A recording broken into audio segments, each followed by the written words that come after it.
गणेश शिंदे, अक्षय कानडे, भूषण तारू, गोट्याभाऊ कांबळे, सुटला दोन सुटला, दुसरा सुटला आणि दुसऱ्यामध्ये लढत चालू आहे। एक बाद झाला, 14 जणांचा उगाच लढत चालू आहे। कोण होतो या ठिकाणी दुसरा गट विजेता? सुंदर अशा गाड्या पळतात, सुंदर अशा गाड्यांमध्ये सुंदर अशी लढत वय झालंय, परंतु अजून अंगात रेग आहे। अतिशय सुंदर आणि अशोक ड्रायव्हर वाटर कॉलनीकरांचं निर्वाद वर्चस्व। गाड्यावर लक्ष द्यावं, पुढे उभं राहिलेले प्रेक्षक गाड्या सोडणार, या बाहेर नाही या, झेंडेवाले 3 वळवा,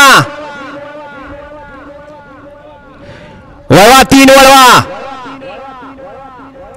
6 ते 10 वाले गाड्या झुपायला घ्या, एकही गाडी झुपलेली नाही, गाड्या झुपून तयार राहा।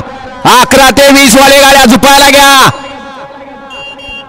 पुढचे 6 गट गाड्या झुपायला घ्या। आणि पहिल्याच मैदानात गट पास झाला, गट क्रमांक 2 चा निकाल आणि निकाल, गट क्रमांक 2 चा निकाल, तास क्रमांक 5 मधून पलवारी भैरवनाथ प्रसन्न, काका ड्रायव्हर भांडेवाडी यांच्याकडून गोट्याबा वल्लीकर, दादा सरकार, विगर पनवेल या गाडीचा 1 नंबर आला। विजय बैलगाडी मालकाचा, त्यावरती बसणारे अशोक ड्रायव्हर वाटर कॉलनीकरांचा हार्दिक अभिनंदन आहे। सुंदर अशी गाडी पाली, डावीला पाला अरविंद शेठ धनावडे, दुलारवाडी, कात्रज, पुणे, शिरीष शेठ भोईर, कुंभार, कानपाडा यांचा या ठिकाणी तेजापाल आणि त्याचा वेळेला उजवीला गोट्याबा वल्लीकर, दादा सरकार, विगर पनवेल यांची आदत किंग पहिल्या मैदानात या ठिकाणी गट